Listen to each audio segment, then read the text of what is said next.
106 dia Untirta Smart Energic. Assalamualaikum warahmatullahi wabarakatuh Smartizen. Welcome back again on Dialog Senja with UC from 3 to 5, of course in charge 2 hours ya. You guys are all with me and I will accompany your all activities to be more knowledgeable because Smartizen, you have to be smart and energetic. Oke, diawali oleh lagunya Gigi nih Smartizen yang jomblo katanya ya. Aduh, bener-bener senja banget deh. Kalau gitu kamu harus temenin aku sampai 1,5 jam ke depan nih berarti, karena sudah pukul 15.30 ya, bersama Dialog Senja dan juga sahabat diskusi aku nih Smartizen. Kalau misalkan kamu join terus tanya topik hari ini apa nih Kak? Jadi topiknya adalah pendampingan ekonomi dan sosial program ya, kerjasama BNPB dan Untirtanya nih Smartizen. Jadi tim pendampingan ekonomi dan sosial program kerja BNPB dengan Untirta memasuki tahapan kick off meeting nih. Tahapan ini juga dilaksanakan secara daring pada hari Rabu 28 April 2021. Seperti yang diberitakan sebelumnya nih ya Smartizen ya, bahwa penandatanganan kontrak yang semua di tanggal 20 April direvisi menjadi tanggal 21 April 2021 lalu. Segera setelah penandatanganan ini, tim langsung menyusun tahapan untuk melaksanakan program sesuai dengan komitmen dan juga aturan yang telah disepakati bersama nih Smartizen. Tim pendampingan pasca bencana ini juga sudah turun ke lapangan untuk mendapatkan data yang detail dan akurat tentunya, sehingga program gak akan salah sasaran nantinya dan juga dirasakan gitu loh manfaatnya oleh masyarakat yang terdampak bencana sesuai dengan kebutuhan yang telah diklasifikasi atau disubsektorkan ya Smartizen. Dan sore ini sih bakal ngomongin tentang hal itu tentunya, pendampingan ekonomi dan sosial program kerjasama BNPB dengan Untirtanya nih, bareng sahabat diskusi yang seru banget pastinya. Jadi buat Smartizen semua yang masih bingung ataupun mau nanya-nanya nih tentang topik tersebut ya, just langsung aja jawab question box, isi question box kita di Instagram @diauntirta, atau komen langsung di live streaming kita. Tap down below, live chat kita ada ya di 106 Dia Untirta, atau bisa juga langsung telepon or chat ke WhatsApp number kita di 081808106106 gitu ya Smartizen. Ditunggu semuanya. Jadi buat kamu semua harus banget temenin kita sampai akhir acara pukul 5 ini ya. This is the dance company, dance with you nya nih Smartizen. Oke Smartizen, ditemenin sama Peter Pan nih, semua tentang kita. Literally sendu banget ya jadinya senja kita hari ini. Tapi jangan terlalu mengikuti alunan musiknya dulu ya, karena kita harus be happy, tetap stay happy, be healthy kayak gitu-gitu. Bagaimanapun Ramadan is Ramadan gitu kan. Jadi welcome back again on Dialog Senja tentunya sama Yusi, dan sesuai sama janji aku tadi bahwa hari ini aku bakal ditemenin sama sahabat diskusi nih Smartizen. Siapakah beliau? Waduh, tentunya ada relatingnya dong dengan topik of today kita ya kan. Jadi beliau ini adalah seorang Sekjen Badan Koordinasi Percepatan Pembentukan Kabupaten Cibaliung ya, Bakor P2KC-nya nih di Pandeglang ya Smartizen. Beliau juga Kaprodi Sosiologi Untirta dan saat ini menjadi dosen FKIP Untirta ya. Namanya adalah Dr. Muhammad Naim, MPD MSI. S1 dan S2-nya dari Untirta, waduh alumni nih. Lalu juga S3 di Unpad, major administrasi publik. Keren banget. Kalau gitu kita langsung aja undang beliau ke frame kita supaya apa pertanyaan, maksud aku semua pertanyaan di kepala dapat terjawab dengan clear and brief ya. Tentu aja langsung kita flip lagi kameranya ke Pak Muhammad Naim ini dan say hello lagi. Assalamualaikum Pak Muhammad Naim. Waalaikumsalam warahmatullahi wabarakatuh. Ini aku kepanjangan ya. Jadi aku manggilnya siapa nih Pak? Ya, Naim juga boleh. Bapak Naim aja ya. Baik. Apa kabar Pak Naim? Ya, kenapa? Apa kabar? Alhamdulillah sehat. Alhamdulillah ya Pak ya. Tadi dengar-dengar dari FKIP langsung ya Pak kesini ya? Iya betul. Aha, terus bagaimana perjalanan dari FKIP ke sini Pak? Apakah macet? Kebetulan dari sini nggak macet ya, Oh, mungkin dari sini karena nggak udah macet mulai ya? sore ya. Mungkin Biasanya kalau udah, sore justru macet Pak. tapi ini kebetulan lancar. Oh, lancar ya, Kebetulan dari alhamdulillah. FKIP Ciwaru ya. Aha, Ke rezekinya Pakupatan. lagi bagus nih Pak ya. Ya. Biasanya Yusi kalau pulang udah macet banget kayak gitu. Oke, kita fokus lagi ke pembahasan kita Pak tentang pendampingan ekonomi dan sosial program kerjasama BNPB dengan Untirta nih Pak. Sebelum membahas lebih lanjut kali ya tentang hal tersebut, sebenarnya apa sih Pak tim pendampingan pasca bencana itu sendiri in general? Ya. Ya sebenarnya ketika kita berbicara pendampingan pasca bencana tsunami ini adalah bagaimana kita mencoba untuk membangkitkan semangat yang tadinya mungkin karena bencana itu menjadi masyarakat ya banyak persoalan-persoalan yang dihadapi ya. Oleh karena itu dengan pendampingan sosial itu kita membantu untuk meningkatkan atau memotivasi mereka agar gairah hidupnya itu bisa bangkit dan kembali. Ya karena memang berbagai hal yang memang disebabkan oleh bencana itu kan banyak faktor juga ya Mbak Susi. Betul, betul. Misalnya yang tadinya dulu mungkin di dunia pendidikan misalnya ada pendidikan PAUD misalnya atau TK misalnya atau pendidikan yang lain. Tiba-tiba terkena bencana itu menjadi hilang. Nah, institusi-institusi itulah yang memang kita harus dorong agar mereka yang tidak ada tadinya institusi itu diadain lagi. Supaya mereka juga mempunyai suatu kemungkinan kedepannya lebih baik lagi gitu maksudnya, jangan sampai terpuruk. Kemudian juga ada yang lain juga misalnya kaitannya dengan masalah keagamaan misalnya. Mungkin dulu sebelum ada musibah itu ada musola di situ, ada tempat pengajian, ada tempat kumpul-kumpul masyarakat.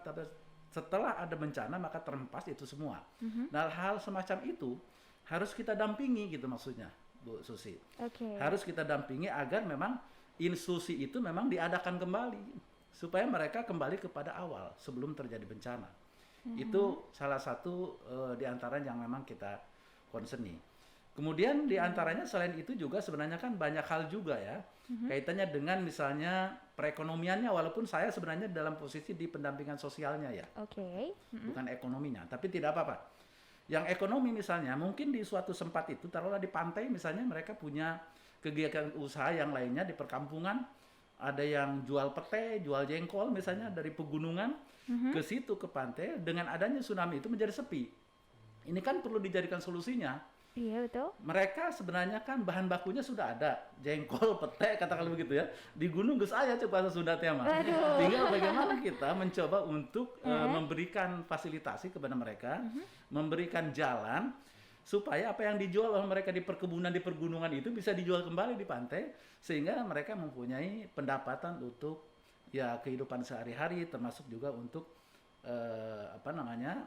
memberikan biaya pendidikan anak-anak sekolahnya misalnya. Itu salah satu yang kecil tapi itu besar sebenarnya. Besar karena sekali, setelah tsunami itu kan pantai-pantai ini seperti kuburan Bu. Ya kan sepi betul ya. Dari kegiatan ekonomi masyarakat juga yang tadinya memang sudah payah sebenarnya, tambah tsunami, nambah payah lagi kan. Nah oleh karena itu kita harus bangkitkan semua. Kemudian sektor yang lain misalnya di olahraga juga sama Pak. Di olahraga itu sebenarnya masyarakat di pesisir pantai itu banyak juga yang mereka biasanya bermain bola voli atau istilahnya bola sepak dan sebagainya. Ini juga hal yang perlu kita konseni juga. Mungkin pada waktu itu ketika ada tsunami, lapangannya juga udah berat, mungkin juga fasilitas sarana prasarana juga sudah tidak ada dan sebagainya. Ya kita bantu juga itu. Karena memang BNPB dengan Untirta itu memang juga pendampingan sosialnya itu diantaranya itu ada juga pemberian physically-nya. Physically itu dalam artian mungkin butuh bola, dikasih bola. Butuh speaker misalnya, toa misalnya kalau di kampung ya gak ada toa misalnya kena hanyut misalnya, kita bisa belikan dari situ. Untuk pembangkitan semangat lagi dan kehidupan komunal yang ada di desa-desa itu. Kalau tidak maka ini akan terus mereka menjadi trauma. Oleh itu tidak boleh seperti itu. Jadi masyarakat itu harus bangkit satu langkah, satu perjuangan bagaimana kedepannya itu agar dia juga menapaki kehidupan itu lebih baik lagi. Upayakan malah harus lebih baik lagi sebelum tsunami. Setelah tsunami itu harus ada lebih baik lagi. Lebih baik lagi ya. Setelah tsunami itu bukan lebih terpuruk, tetapi harus lebih baik lagi ya. Masyarakat itu sebenarnya concern kita Bu diantaranya ya. Baik, keren banget. Jadi intinya adalah pembangkitan kehidupan kembali ya Pak ya, yang sempat terhenti akibat bencana tersebut ya Pak ya.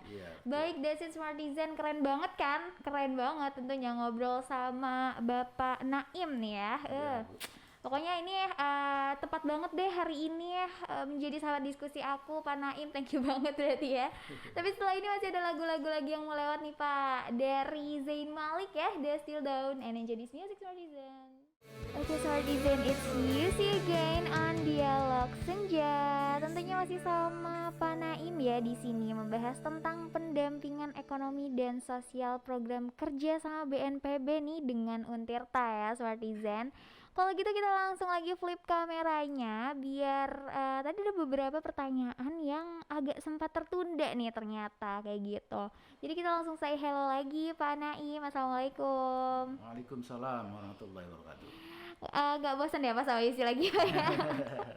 By the way tadi seperti yang udah Yusi bilang ada beberapa pertanyaan yang sempat tertunda nih karena ada lagu tadi yang lewat itu kan ya Pak ya. Kalau tadi Bapak membahas tentang si tim pendampingan pasca bencana ini, sebenarnya siapa aja sih Pak dan instansi dari mana aja yang boleh ikut di dalam dari si tim pendampingan pasca bencana ini Pak? Ya.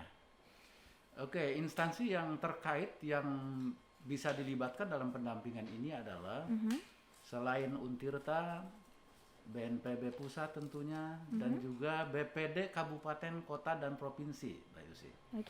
BPD ya, istilah BPD itu perpanjangan tangan dari dari BNPB pusat. Kalau di pusat itu di Jakarta itu BNPB, di kabupaten itu adalah BPPD. BPPD kabupaten dan provinsi. Jadi itu yang memang diikutkan serta karena bagaimanapun itu adalah bagian daripada tupoksi mereka gitu ya. Jadi kita bantu dari pihak Untirta untuk mendampingi mereka gitu. Tapi memang tetap kita harus berkoordinasi dengan BPPD kabupaten, kota, dan provinsi. Makanya itu juga sudah kita lakukan. Pertama kita koordinasi dengan BPPD Provinsi Banten yang kantornya dekat KPU ya. Di Lingkar Selatan sana, Lingkar Timur ya disebutnya, Polda. Kantornya di sana. Kemudian kita juga sudah berkoordinasi dengan BPPD Kabupaten Pandeglang. Kita juga berkoordinasi dengan BPPD Kabupaten Lebak. Karena kebetulan ini tahun ini kita ada 2 kabupaten, Mbak Yusi. Kabupaten Pandeglang dan Kabupaten Lebak pendampingan ini. Ekonomi dan sosial. Jadi memang istilahnya selain itu bisa juga yang lain karena bagaimanapun yang terkait khususnya di lokasi bencana. Misalnya di Pandeglang.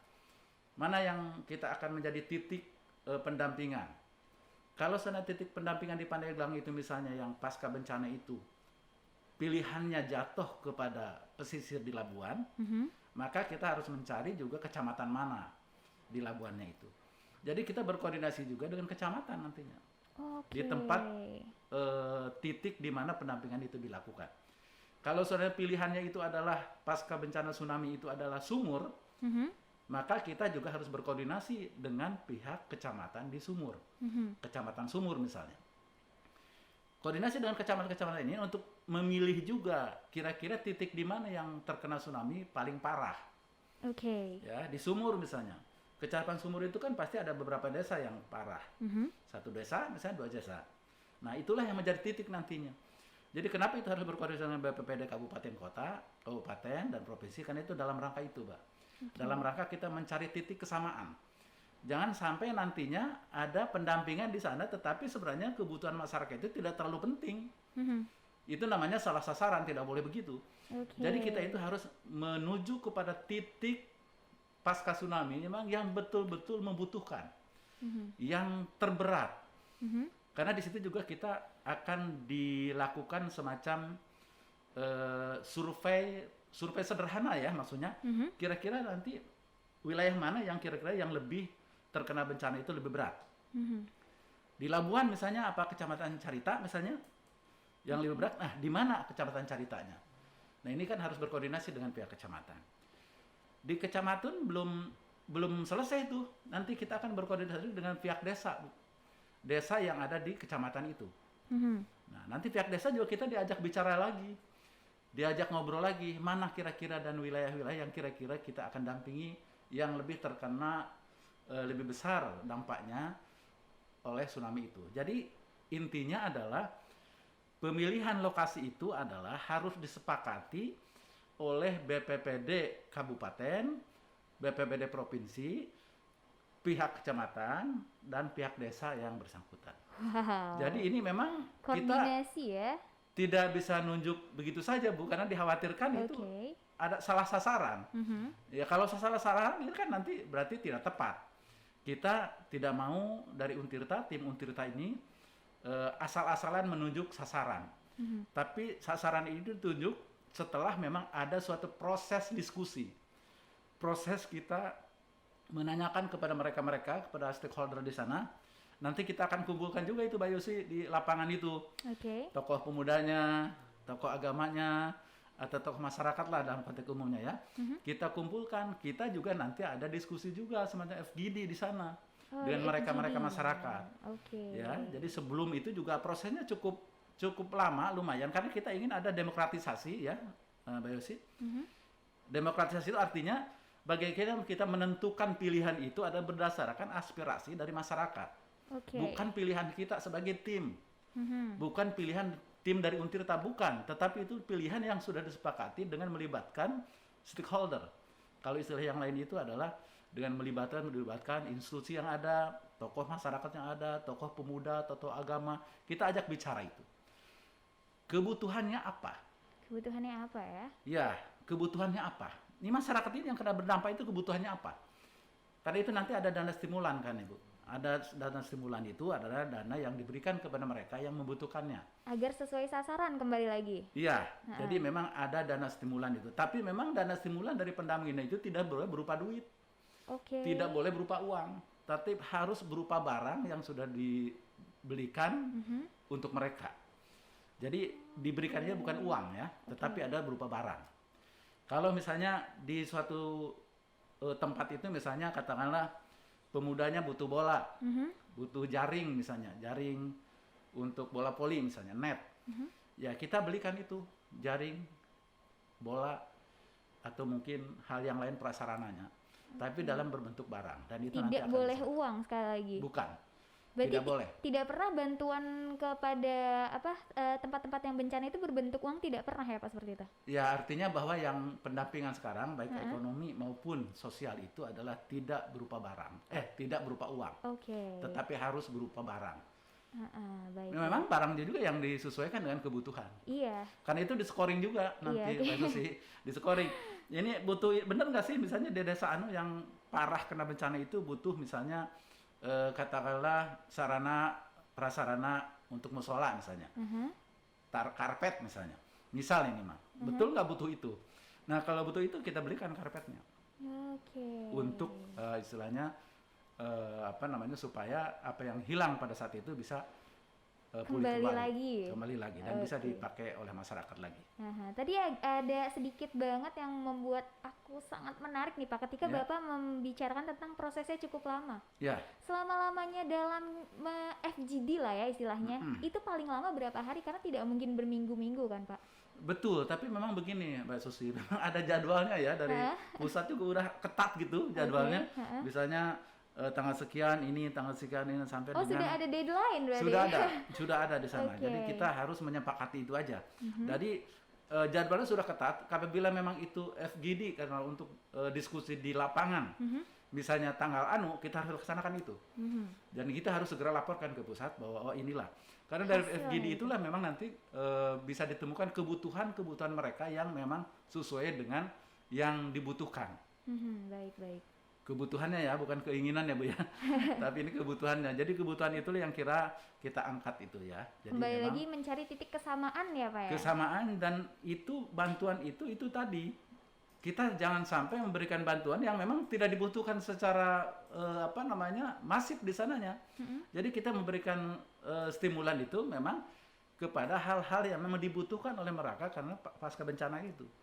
Jadi yang perlu dicatat sekarang ini adalah bahwa untuk pendampingan ekonomi maupun sosial itu adalah diperuntukkan untuk korban pasca tsunami. Oke. Bukan di lain itu. Bukan selain itu. Pasca Pokoknya harus tsunami-nya aja ya. ke pasca tsunami.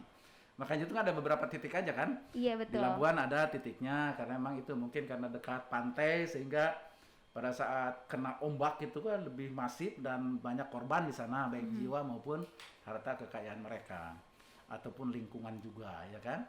Di Oke. sumur juga ada gitu kan. Heeh. Nah, untuk Pandeglang ini kita memang antara Labuan dan sumur ya Mbak Yusi. Iya. Titiknya ya, tapi memang ini masih proses, apa namanya penjaringan aspirasi juga kita. Oke, jadi Begitu. seperti itu Smartizen. Diperuntukkan sekali lagi ya, yang harus di-highlight adalah diperuntukkan untuk masyarakat-masyarakat yang terkena pasca tsunami ya, Pak ya. Betul. Tidak di luar dari itu. Iya. Baiklah kalau begitu, all clear. Thank you banget Pak atas penjelasannya. Dan setelah ini we gonna listen to Taylor Swift 22 and yes, enjoy this music Smartizen. Oke Smartizen, it's Yusi again on Dialog Siang tentunya ya. Tetap membicarakan tentang pendampingan ekonomi dan sosial program kerjasamanya BNPB juga Untirta nih Smartizen. Karena sudah pukul 16.14, jadi mungkin tinggal beberapa kali pertanyaan lagi kali ya yang akan Yusi ajukan ke Bapak Naim nih selaku sahabat diskusi aku hari ini. Kalau gitu kita langsung flip lagi kameranya dan say hello again Pak Naim. Selamat senja. Iya, selamat senja. Bu. Kita langsung aja ke pertanyaan selanjutnya ya Pak ya. Iya, Bu, mangga. Bahwa tadi sudah juga dijelaskan untuk fokus dari tim pendampingan pasca bencana ini sendiri lebih terfokus untuk program pasca tsunami ya. Iya, betul. Di luar dari itu tidak termasuk nih Smartizen. Lalu Bapak bisa tidak Yusi minta tolong menjelaskan visi dan misi yang sesungguhnya nih Pak dari tim pendampingan pasca bencana ini sendiri. Iya. Mhm. Kaitannya dengan visi ya, Oke. pendampingan pasca bencana ini adalah Mhm. bahwa kita mencoba untuk membangun masyarakat yang tangguh ya. Mhm. Kalau istilah jargonnya BNPB itu adalah BNPB tangguh. Jadi memang visinya itu ya Mbak Yusi.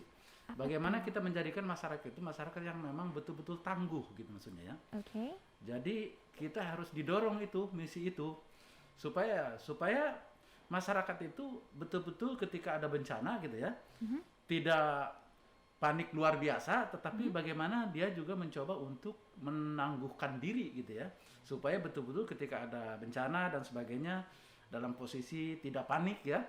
Kalau panik kan malah bahaya kan. Iya betul. Jadi memang harus dihadapi dengan tenang juga gitu kan. Iya. Jadi sehingga masyarakat itu ketika ada bencana juga bisa lebih bersiap-siap diri.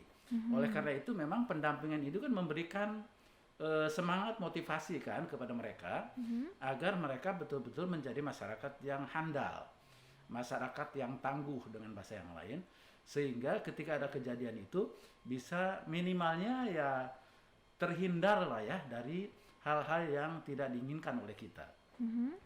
Karena kalau segala sesuatu itu memang dihadapi dengan gerusa-gerusu, apalagi kepanikan, Panik, iya. itu memang malah bahaya juga kepada masyarakat kita. Iya, oke, Oleh karena betul. itu kita juga mencoba untuk mendampingi itu mereka, supaya mereka, ya ini kita memang lokasinya di bencana ini, maksudnya gini maksud saya ingin katakan bahwa ini masyarakat memang berdiam di situ, dan itu memang lokasinya lokasi bencana gitu kan, jadi memang kan harus disiapkan mentalnya ini, gitu kan, jangan sampai Persiapan mereka mental. terlena gitu kan, Iya. sudah tahu berdiam di situ memang di titik bencana, tsunami, berleha-leha gitu kan, tidak boleh begitu, makanya kita berikan suatu semangat kepada mereka. Oke. Bahkan sebenarnya Untirta sendiri nih Mbak Yosi, sebenarnya ada penemuan yang cukup bagus dari teman-teman mahasiswa tuh Apa tuh? mengenai peringatan tsunami. Oke. Itu sudah disampaikan juga oleh Pak Warek 4 kita, Pak Aceng, Dr. Aceng, bahwa Untirta itu menemukan alat peringatan dini tsunami. Wow. Yang apabila di laut itu bergelombang begitu naik, itu terkoneksi dengan toa, speaker yang ada di musola-musola masjid-masjid itu. Jadi langsung bunyi itu. Makanya saya berpikir ini adalah perlu disosialisasikan juga untuk memperingati kepada mereka bahwa oh ada gelombang tinggi loh di laut. Jadi mereka harus siap-siap. Gitu. Sebenarnya ada gitu, tapi memang ini mungkin ini juga harus dipublikasikan terus-menerus oleh kita. Karena itu kan bagaimanapun gagasan, ide atau katakanlah penemuan baru yang memang itu sangat luar biasa sebenarnya. Dan Sangat itu perlu membantu publikasi. sekali juga. Itu adalah alat tsunami, peringatan dini tsunami maksud saya. Itu alat peringatan dini untuk tsunami. Dan itu sudah diciptakan oleh mahasiswa kita di Fakultas Teknik. Dan ini juga salah satu hal yang perlu dipublikasi karena itu bagian daripada ide gagasan anak-anak bangsa ini. Khususnya bangsa Banten ya, kira-kira begitu. Khususnya bangsa Banten dan masyarakat Untirtanya nih. Betul, ya, masyarakat Keren Untirtanya. banget. By the way, berarti belum terpublikasi kah Pak alat-alat tersebut? Ya, ini saya pikir memang harus ada publikasi yang masif ya, maksudnya. Ketika penemuan itu didapat, harus ada publikasi yang masif. Tapi sudah mulai kok dipublikasikan sekarang itu. Bahkan Pak Warek 4 itu bilang bahwa bahkan harganya pun lebih miring harganya dibandingkan dengan alat tsunami yang dari luar. Lebih hemat biaya, efektif tapi efisien juga. Coba bayangin ada ombak naik di nun jauh di sana di lepas laut, kemudian terkoneksi dengan speaker atau toa di musola-musola itu masjid di sekitar itu, ya, itu akan meraung-raung itu nanti speaker itu bunyi maksudnya bahwa itu ada tsunami. Itu juga salah satu yang perlu. Tapi itu butuh ini ya, butuh sosialisasi, butuh publikasi yang masif. Karena kalau tidak ada apa yang dikerjakan oleh kita, Untirta itu nanti tidak diketahui juga. Nah, oleh karena ini juga PR kita bersama. Bagaimana ini supaya ide-ide atau gagasan-gagasan untuk peringatan dini tsunami ini bisa juga segera dipublikasikan, bisa segera diimplementasikan di masyarakat khususnya yang membutuhkannya. Itu kira-kira Mbak Yosi. Keren banget sih ini. Untirta sudah memiliki alat pendeteksi tsunami sejak dini ya berarti ya. Betul. Jadi spread awareness juga buat masyarakat sekitar ketika akan terjadi tsunami lebih tepatnya ya. Jadi ombak itu belum nyampe ke pantai, sudah bunyi dulu. Betul, gitu. Meminimalisir korban juga ya Pak ya, seperti itu. Lalu pertanyaan selanjutnya adalah sebenarnya tugas apa aja yang dilakukan dari tim pendampingan pasca bencana ini Pak, selain dari istilahnya kalau kita kan tadi membangkitkan lebih ke mental masyarakatnya gitu ya. Iya, betul. Tugas lainnya apa aja selain itu Pak? Ya, tugas lainnya begini, karena ada beberapa sektor ya Mbak Yusi dari pendampingan ini, baik ekonomi maupun sosial. Itu ada 6 sektor kalau tidak salah. Yang pertama misalnya sektor keagamaan, sektor kepemudaan, sektor PKK, kemudian sektor kesehatan, sektor pendidikan. Ini yang sektor-sektor ini yang menjadi tupoksi kita untuk menggali sektor mana yang memang lebih terdampak oleh tsunami daripada 5 atau 6 sektor itu, Mbak Yusi. Nah, kalau sudah ditemukan itu, misalnya katakanlah setelah musyawarah di lokasi, ternyata sektor pendidikan misalnya yang terkena lebih berdampak, berarti kita harus segera fokus ke situ pendidikan. Pendidikan apanya ini misalnya gedungnya pada rontok, pada hilang, yang tadinya ada tadi hilang, atau mungkin ada tapi rusak gitu kan? Berarti harus concern ke situ tuh. Ya, kita harus bangkitkan lagi tuh semangat mereka.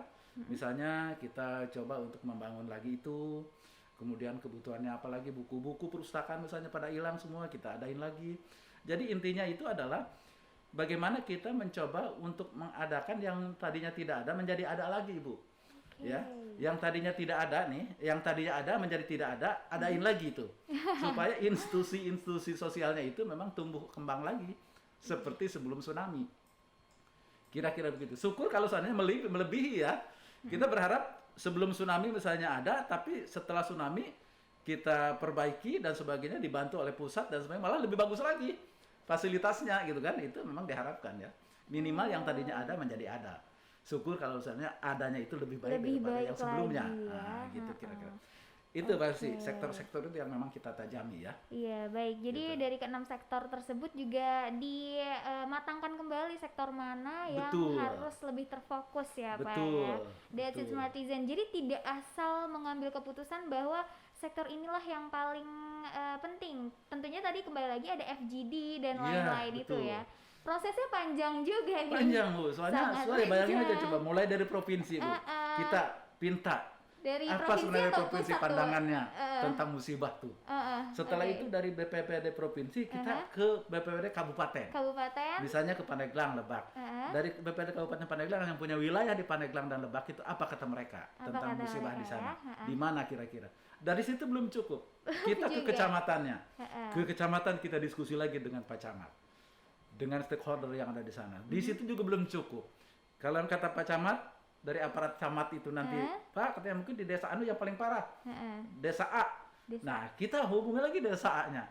Tapi belum Desa cukup yang paling juga. parah kira-kira apa saja yang dibutuhkan ini oleh masyarakat ini setelah pasca ini. Iya, sektor apanya seperti itu baru ya. Betul. Jadi itu nanti ada diskusi lagi. Mbak Yosi ada diskusi kumpul lagi dengan tokoh pemuda ya, yang 5 sektor 6 sektor itu. Iya.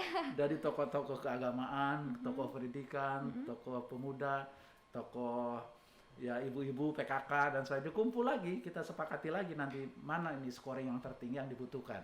Oke, that's Gitu it Smartizen. Thank you banget Pak Naim ya, Baik, jelas baik. banget nih tentunya. Sudah pukul 16.24, nanti ada last talk juga dengan Pak Naim, jadi kamu jangan kemana-mana, tetap temenin Yusi dan juga Pak Naim sampai pukul 16.30 nanti ya. This is Ariana, No Tears Left to Cry. Oke, Smartizen, it's Yusi again here on Dialog Senja ya, ditemenin sama Alicia Cara from here, dan tetap sama Pak Naim tentunya. Kalau gitu kita langsung flip lagi kameranya ya, karena sudah pukul 16.30 nih ya, which means kita harus banget fokus on our last talk. Langsung aja kita say hello again Pak Naim. Ya. Oke, kita langsung aja ke pertanyaan selanjutnya ya Pak ya. Ya. Ini probably gonna be our last talk seperti yang sudah Yusi bilang tadi, karena sudah pukul 16.31, sekarang nambah 1 menit lagi nih Pak. Iya, Jadi iya. lebih ke personal opinion aja, Iya, dan closing statement mungkin dari Bapak ya.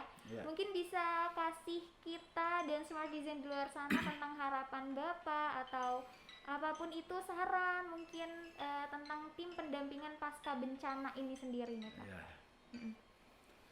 Oke, terima kasih. Ini sebenarnya yang terpenting bagi kita ini adalah bahwa bagaimana kita satu langkah satu perjuangan untuk membangun masyarakat Banten ke depan ini agar yang lebih baik ya. Oke. Nah, khususnya masyarakat yang terkena pasca tsunami. Hal yang penting juga adalah koordinasi yang masif terus-menerus antara Untirta, BNPB, dan BPPD Kabupaten Lebak dan Pandeglang, karena kebetulan adanya program di sana. Ini juga menjadi hal yang penting ya buat kita itu. Agar memang kedepannya itu bisa lebih baik lagi kehidupan mereka. Jangan sampai terpuruk mereka kan. Jadi harus lebih bangkit lagi.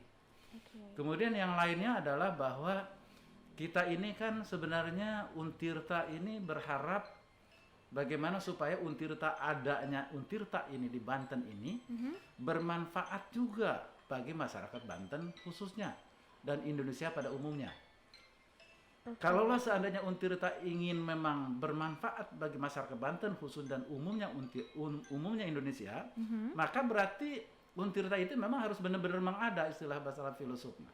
Harus mengada. Adanya Untirta itu harus mengada. Bagaimana itu harus mengada? Berarti harus berkarya. Harus berkarya. Ya, jadi adanya Untirta itu harus mengada. Mengadanya itu harus berkarya. Kalau tidak berkarya berarti tidak mengada. Kalau tidak berkarya berarti tidak ada, berarti sekalian kan? Sekalian. Jadi insya Allah nih Untirta ke depan akan mengada terus karena memang berkarya. Karena berkarya terus. Karena berkarya terus. Oleh karena itu perguruan tingginya kan kita berharap kalau istilah Pak Jokowi itu jangan sampai menjadi menara gading. Bagaimana perguruan tinggi ini menjadi menara air yang bisa bermanfaat bagi sekitarnya, gitu maksudnya ya. Kira-kira begitu, Pak Yosi. Jadi memang ini makanya kalau kita ingin Untirta itu dikatakan Untirta Jawara, nah inilah sebenarnya program-program ini ada program Jawara sebenarnya. Kalau bahasa BNPB itu adalah di program yang memang tangguh, kira gitu kan. Jadi BNPB tangguh, Untirta Jawara, kira-kira begitu ya, Pak Yosi. Keren banget. Kira-kira begitu ya. Iya. Jadi insya Allah lah kedepannya akan lebih baik lagi. Itu harapan kita. Insya Allah, ya, Pak. amin, Ya. amin ya rabbal alamin. Kita Ya. doakan bersama ya Amin, agar amin. Untirta dan juga BNPB mungkin lebih ke depannya lebih baik lagi dari Ya, segi betul. apapun itu ya Pak ya. Betul. Baik, tadi suka banget ketika bilang Untirta harus mengada. Caranya mengada adalah berkarya. Ya, Waduh, betul. keren banget. Thanks a lot buat Pak Naim yang udah Ya. nemenin Yusi sampai pukul 1934 ini ya Pak ya. Oke, Mbak Yusi, Semoga terima kasih. Bapak sukses terus. Sehat Terima selalu kasih. juga. Salam buat Amin. keluarga di rumah ya Pak ya. Siap, ya, Tetap terima semangat kasih. menjalani puasanya juga. Ya, Dan terima kasih. mungkin sekian dari aku ya Pak. Ya. Dari Bapak juga ada lagi tidak yang ingin disampaikan mungkin? Saya pikir sampai mungkin saya ingin menyampaikan bahwa radio ini harus terus berkumandang ya. Waduh. Itu. Jadi memang tadi itu kalau memang Terharu sekali. radio itu memang harus berkumandang berarti kan harus berkarya kan, Betul, supaya betul. benar-benar ada, Supaya adanya itu ada. bermanfaat kan. Kalau Betul. tidak ada tidak bermanfaat, lebih baik nggak usah kalian kan kira-kira Iya. begitu. Tapi insya Allah radio kita akan mengumandang terus ya. Amin. Tetap eksis itu harapan saya. Oke, Terima kasih. thank you very much Pak Naim sekali lagi, dan mungkin sekian aja dari Yusi dan Pak Naim ya. Terima Ya, kasih Bu. Pak Naim. Wassalamualaikum warahmatullahi wabarakatuh. Terima kasih. Assalamualaikum warahmatullahi wabarakatuh. Waalaikumsalam warahmatullahi wabarakatuh. That's it Smartizen ya. Sudah pukul 16.35. By the way, setelah ini Yusi mau puterin lagi lagu buat kamu ya. Jangan kemana-mana karena masih ada sekitar 25 menit kali ya. 25 left minutes kayak gitu. Jadi kamu jangan kemana-mana, tetap temenin aku sampai minit-minit terakhir. Minit-minit dong. This is the rain, gagal bersembunyinya Smartizen. Okay, Smartizen, it's played it from Melanie Martins and it's gonna be our recap session ya, karena sudah pukul 16.48 nih by the way.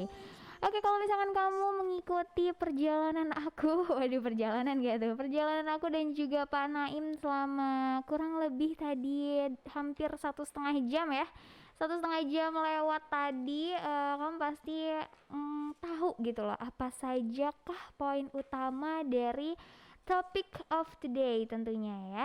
Jadi kalau misalkan ditanya nih kayak sih sebenarnya dari tim pendampingan pasca bencana itu apa sih fungsinya kayak gitu kan. Jadi fungsinya tidak lain dan tidak bukan ya, itu untuk mencoba nih. Jadi mencoba membangun atau membangkitkan masyarakat yang terkena dampak tersebut agar gairah hidupnya tetap ada. Which means kayak membangkitkan kembali sesuatu yang pernah terhenti gitu loh, karena adanya si bencana tersebut, terkhusus tsunami ya Smartizen. Lalu juga ternyata kalau misalkan dibilang tim pendampingan pasca bencana ini isinya siapa aja gitu, ternyata banyak banget dan koordinasinya pun cukup complicated.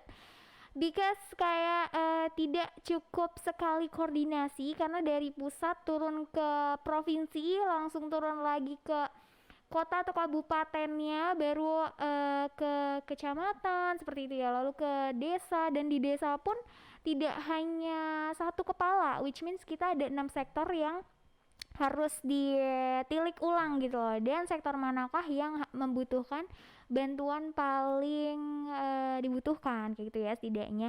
Jadi banyak banget ini koordinasinya. That's why tim pendampingan pasca bencana itu tidak semudah itu membentuk suatu keputusan kayak gitu. Jadi harus sesuai ya, kalau misalkan tadi dikatakan harus banget sesuai, mencari titik kesamaannya gitu, karena sasarannya juga harus sesuai kayak gitu, sesuai dengan titik kesamaan yang dikoordinasikan dari pusat sampai ke desa tadi kayak gitu ya.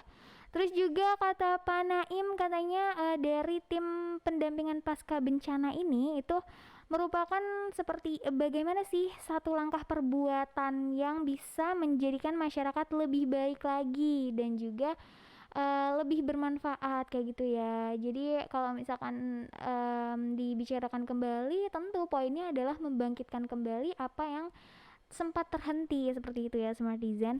Dan lagi ada satu hal yang bikin aku bener-bener